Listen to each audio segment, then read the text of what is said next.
So hello friends, welcome back. Durand കപ്പിലെ കേരള ബ്ലാസ്റ്റേഴ്സിൻ്റെ രണ്ടാമത്തെ മത്സരം പഞ്ചാബ് എഫ്സിക്കെതിരായിരുന്നു.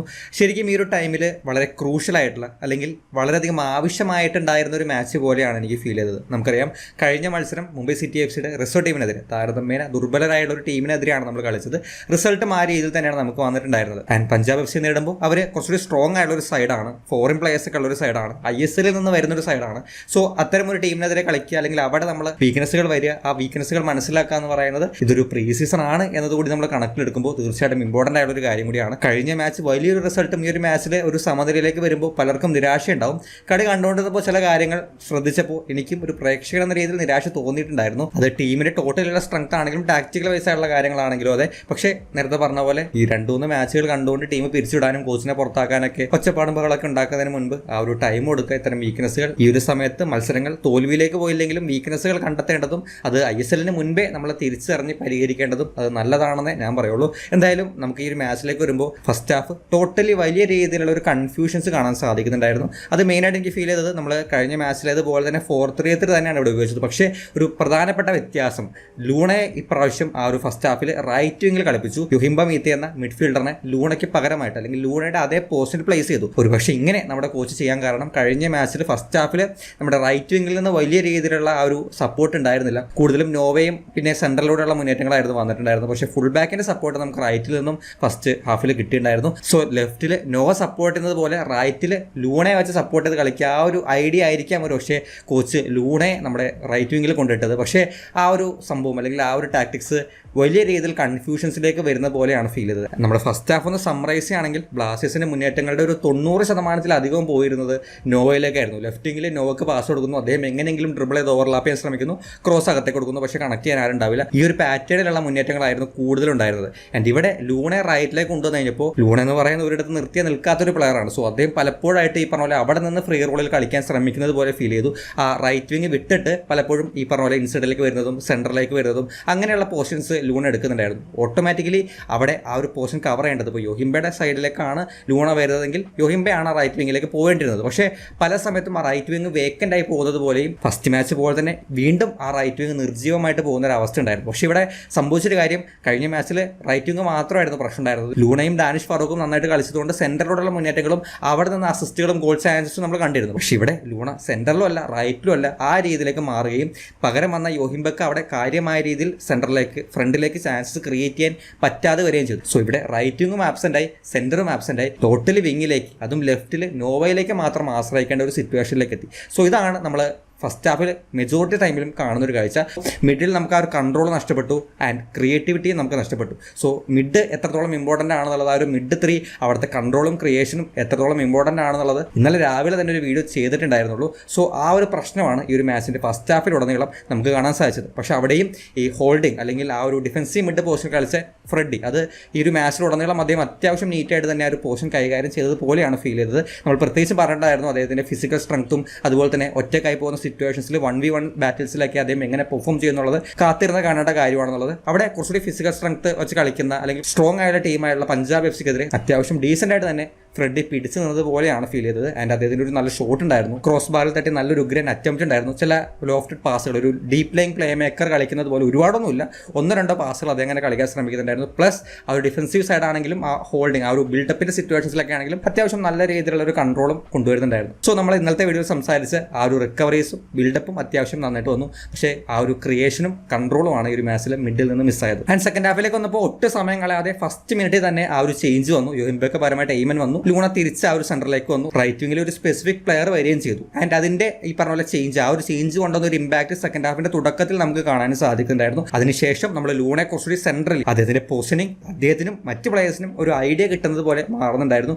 അതിനുശേഷം നമ്മൾ ലൂണ നോവ കോമ്പിനേഷൻസിൽ 1-2 മൂവ്മെന്റ് കണ്ടു. ഇവർ തമ്മിൽ കളിച്ചിട്ട് ലൂണയുടെ ഒരു ഓൺ ടാർഗറ്റ് ഷോട്ട്, ലെഫ്റ്റ് ഫുട്ടിനുള്ള വീക്ക് ആണെങ്കിലും ഒരു ഓൺ ടാർഗറ്റ് ഷോട്ട് മൂവ്മെന്റ് കണ്ടു. അങ്ങനെ സ്പാർക്ക് പതിയെ വന്ന് തുടങ്ങുന്നുണ്ടായിരുന്നു. പെപ്ര 1-2 മൂവ്മെന്റ്സിലേക്ക് ഇൻവോൾവ് ആയി. അതിനുശേഷം നമുക്ക് ആ ഒരു ഗോളും വന്നു. ആ ഗോൾ നോക്കുകയാണെങ്കിൽ ലൂണ ലൂണ നേരത്തെ പറഞ്ഞ പോലെ സെൻട്രലി ആ ഒരു പോസ്റ്റിൽ വരുന്നുണ്ട്. അതിനുശേഷം ഈ പറഞ്ഞ പോലെ ആ ഒരു സെൻട്രൽ ഫോർവേഡിൻ്റെ റണ്ണ് കാൽക്കുലേറ്റ് ചെയ്ത് കൃത്യമായ രീതിയിൽ ഒരു പാസ് കൊടുക്കുന്നു. നേരത്തെ പറഞ്ഞ വേക്കൻ്റ് ആയിരുന്ന റൈറ്റ് വിങ്ങിൽ ഒരു സ്പെസിഫിക് പ്ലെയർ വന്നതോടുകൂടി ആ ഒരു ക്രോസ് കണക്ട് ചെയ്യാൻ ആളുമായി. ഇതാണ് നമുക്ക് ഫസ്റ്റ് ഹാഫിൽ മിസ്സായിരുന്നത്. പക്ഷേ ആ ഒരു പ്രശ്നം അല്ലെങ്കിൽ ആ ഒരു സംഭവം പരിഹരിക്കപ്പെട്ടതിന് ശേഷവും ടീം പിന്നീട് ആ ഗോൾ വന്നതിന് ശേഷവും ആ പഴയ ഇമ്പാക്റ്റിലേക്ക് തിരിച്ചു വരാൻ പറ്റാത്തതുപോലെ ഫീൽ ചെയ്തു.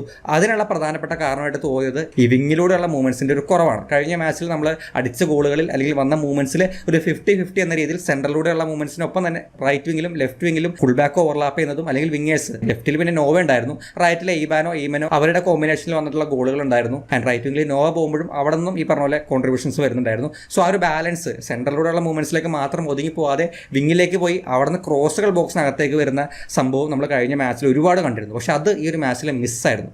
പ്രത്യേകിച്ച് നമ്മുടെ ഫുൾ ബാക്കിൻ്റെ ഓവർലാപ്പ് അത് ഈ ഒരു മാച്ചിൽ കണ്ടതേ ഇല്ലെന്നാണ് എൻ്റെ ഒരു ഓർമ്മ. ഐബാൻ ആണെങ്കിലും ഇപ്പുറത്തെ സഹീഫ് ആണെങ്കിലും അവർ സെൻറ്റർ വരെ വരുന്നുണ്ട്, അല്ലെങ്കിൽ അവിടെ ആ ഒരു പാസിങ്ങിലൊക്കെ അവർ ഇൻവോൾവ് ആവുന്നുണ്ട്. പക്ഷേ എന്തോ കാരണത്താൽ അവർക്ക് ഓവർലാപ്പ് ചെയ്യാൻ പറ്റുന്നില്ല, അല്ലെങ്കിൽ ആ ഒരു വിങ്ങർ ഫുൾ ബാക്ക് കോമ്പിനേഷൻ ഈ ഒരു മാച്ചിൽ വർക്കായില്ല. സോ അതുകൊണ്ട് തന്നെ ആ ഒരു അറ്റാക്കിംഗ് പാറ്റേൺ അല്ലെങ്കിൽ ആ ഒരു അറ്റാക്കിംഗ് ഓപ്ഷനും ഒന്ന് അടഞ്ഞതുപോലെയാണ് ഈ ഒരു മാച്ചിൽ ഉണ്ടായിരുന്നത്. സോ ടോട്ടലി നമുക്ക് ഈ അറ്റാക്കിംഗ് പാറ്റേൺസ് കുറയുന്നതിനനുസരിച്ച് നമ്മുടെ ടീമിൻ്റെ അറ്റാക്കിലുള്ള ഒരു കൺട്രോളും കുറയും. സോ അത് തന്നെയാണ് ഈ ഒരു മാച്ചിൽ നമുക്ക് കഴിഞ്ഞ മാച്ചിൽ കിട്ടിയ അത്തരം ഒരു കൺട്രോൾ കിട്ടാതിരുന്നത്. കഴിഞ്ഞ മാച്ചിൽ നമുക്ക് വിങ്ങിലുള്ള മൂവ്മെൻറ്റ്സ് ഉണ്ടായിരുന്നു, ഫുൾ ബാക്ക് ആൻഡ് വിങ്ങേഴ്സിൻ്റെ കോൺട്രിബ്യൂഷൻ ഉണ്ടായിരുന്നു, സെൻട്രലിലുള്ള മൂവ്മെൻറ്റ് ഉണ്ടായിരുന്നു. പക്ഷേ ഈ ഒരു മാച്ചിൽ അതെല്ലാം കുറഞ്ഞ് വളരെ കുറച്ച് കാര്യങ്ങളിലേക്ക് അത് വിങ്ങിൽ പ്രത്യേകിച്ചും ലെഫ്റ്റിലെ നോവയുടെ കോൺട്രിബ്യൂഷൻസിലേക്കും സെൻറ്ററിൽ അത് ദാനിഷ് ഫാറൂഖ് കഴിഞ്ഞ മാച്ചിൽ പ്രൊവൈഡ് ചെയ്ത ഒരു ഇമ്പാക്റ്റിലേക്ക് ഈ ഒരു മാച്ചിൽ അതിന് വരാൻ പറ്റില്ല എന്നാണ് എനിക്ക് തോന്നിയിട്ടുള്ളത്. സോ അവിടെ സെൻട്രലിലൂടെയുള്ള മൂവ്മെൻറ്റ്സിനും കുറവ് വന്നു. അങ്ങനെ ടോട്ടലി ആ ഒരു അറ്റാക്കിംഗ് പാറ്റേൺസിലുള്ള കുറവുകൊണ്ട് ടീമിന് അറ്റാക്കിംഗ് കൺട്രോളും ഈ ഒരു മാച്ചിൽ കുറവായിരുന്നു. ആൻഡ് നേരത്തെ പറഞ്ഞ പോലെ കുറച്ച് പ്രശ്നങ്ങൾ അതിൽ മെയിനായിട്ട് നമ്മുടെ ഡിഫൻസീവിൽ അത് ഇപ്പോൾ തുടങ്ങിയ പ്രശ്നമല്ല, കഴിഞ്ഞ സീസൺ തൊട്ടുള്ള പ്രശ്നമാണ്. ഹൈലൈൻ കളിക്കുമ്പോൾ ഡിഫൻഡേഴ്സിൻ്റെ പേസ് ഇവിടെയും മിലോസിൻ്റെ പേസ് നല്ല രീതിയിൽ എക്സ്പോസ് ആവുന്നുണ്ട്.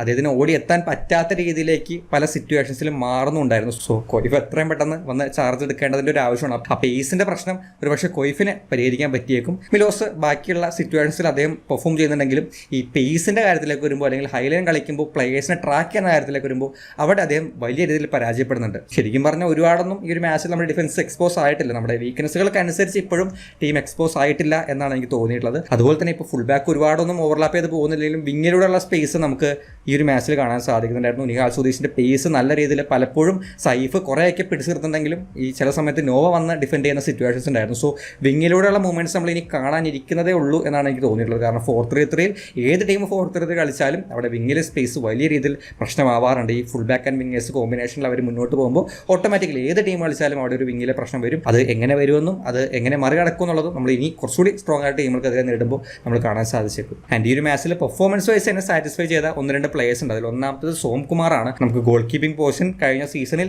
സച്ചിൻ പോയപ്പോൾ വലിയൊരു വിടവായിരുന്നു. ഇത്തവണ സോംകുമാറുണ്ട്, നോറയുണ്ട്, സച്ചിൻ തിരിച്ചു വരുന്നുണ്ട്.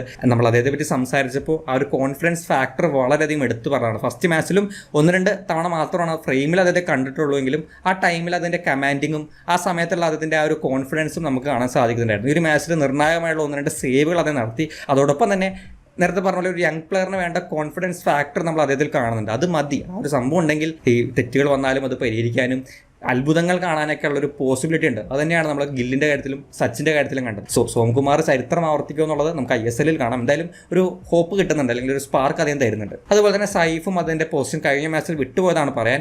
ഈ ഒരു മാച്ചിലേക്ക് വരുമ്പോഴും അത്യാവശ്യം നിഹാൽ സുധീഷിൻ്റെ പേസ് വലിയ ഒരു പ്രശ്നമായിരുന്നെങ്കിലും അദ്ദേഹം ഒരുവിധപ്പെട്ട സിറ്റുവേഷൻസിലേക്ക് അത് ഡിഫെൻസീവ്ലി മാനേജ് ചെയ്യുന്നുണ്ടായിരുന്നു. ചില പാസുകളും ചില ബോളുകളൊക്കെ നന്നായിട്ട് തോന്നി. പക്ഷേ നമുക്ക് വേണ്ടത് എന്താണോ ഒരു ഒഫൻസീവ് ഫുൾ ബാക്ക് അല്ലെങ്കിൽ ഓവർലാപ്പ് ചെയ്യുന്ന കയറിയും ഇറങ്ങിയും കളിക്കുന്ന അത്തരമൊരു ലെവലിലേക്ക് നമ്മുടെ 2 ഫുൾ ബാക്കും ഇവാൻ ദോഹലും കുറച്ചുകൂടി ഒരു അസിസ്റ്റ് കൊടുത്തിട്ടുണ്ടായിരുന്നു. സോ 2 ഫുൾ ബാക്കും ഒന്നുകൂടി ഒന്ന് സെറ്റായി വരേണ്ട അല്ലെങ്കിൽ കുറച്ചുകൂടി ഡേഞ്ചറസ് ആയിട്ട് കളിക്കേണ്ടതിൻ്റെ ഒരു ആവശ്യം കാണുന്നുണ്ട്. പെപ്പറയിലേക്ക് വരുമ്പോൾ പെപ്പറയുടെ കാര്യം തുടക്കത്തിൽ അതിൻ്റെ പെർഫോമൻസ് കാണുമ്പോൾ നമ്മളൊന്ന് ചീത്ത വിളിച്ച് തുടങ്ങുമ്പോഴായിരിക്കും അദ്ദേഹം എന്തെങ്കിലുമൊക്കെ ഒരു അത്ഭുതം കാണിച്ച് ഗോൾ അടിപ്പിക്കുക ചെയ്യുന്നത്. സെയിം സംഭവമാണ് ഈ ഒരു മാച്ചിലും. സെക്കൻഡ് ഹാഫിലേക്ക് ഒരു 1-2 നല്ല ത്രൂ ബോളുകളും ഇറങ്ങിയും സൈഡിലേക്കൊക്കെ പോകുന്ന പോസിഷനിങ്ങും പിന്നെ അസിസ്റ്റ് കൂടി വന്നപ്പോൾ വീണ്ടും ആ ഒരു ചാർജിലേക്ക് അദ്ദേഹം വരുന്നുണ്ട്. ലാസ്റ്റ് മിനിറ്റിലും ഒരു നല്ല ഹെഡർ ആ ഒരു പോസ്റ്റിൽ തട്ടി മടങ്ങുന്ന കാഴ്ചയെ നമ്മൾ കണ്ടു. സോ പെപ്പറുടെ കാര്യം ഒരു പിടിയില്ല. തുടക്കത്തിൽ അദ്ദേഹം ഇച്ചിരി മോശമായിട്ട് കളിക്കും, പക്ഷേ പിന്നീട് പതിയെ ചാർജായി ടീമിന് വേണ്ട കോൺട്രിബ്യൂഷൻ അദ്ദേഹം ചെയ്യുന്നുണ്ട്. പക്ഷേ ടോട്ടലി ആ ഒരു സപ്പോർട്ട് വന്നാൽ, പ്രത്യേകിച്ചും ഈ ഒരു മാച്ചിൽ ബോക്സിനകത്തേക്കുള്ള ബോളുകൾ കുറവായിരുന്നു എന്നുള്ളത് കൊണ്ട് തന്നെ തീർച്ചയായിട്ടും പെപ്രയെ മാത്രം ഈ ഒരു മാച്ചിൽ കുറ്റം പറയാൻ പറ്റില്ല എന്നാണ് എനിക്ക് തോന്നുന്നത്. സോ ടോട്ടലി പറയുകയാണെന്നുണ്ടെങ്കിൽ നമ്മുടെ ഡിഫൻസിന്റെ ആ ഒരു പ്രശ്നം, ഹൈലൈൻ കളിക്കുമ്പോഴുള്ള പ്രശ്നം, അതുപോലെ തന്നെ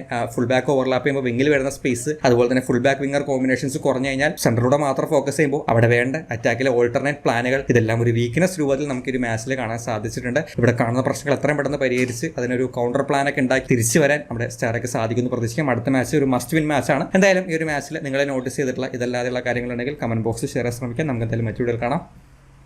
ബൈ.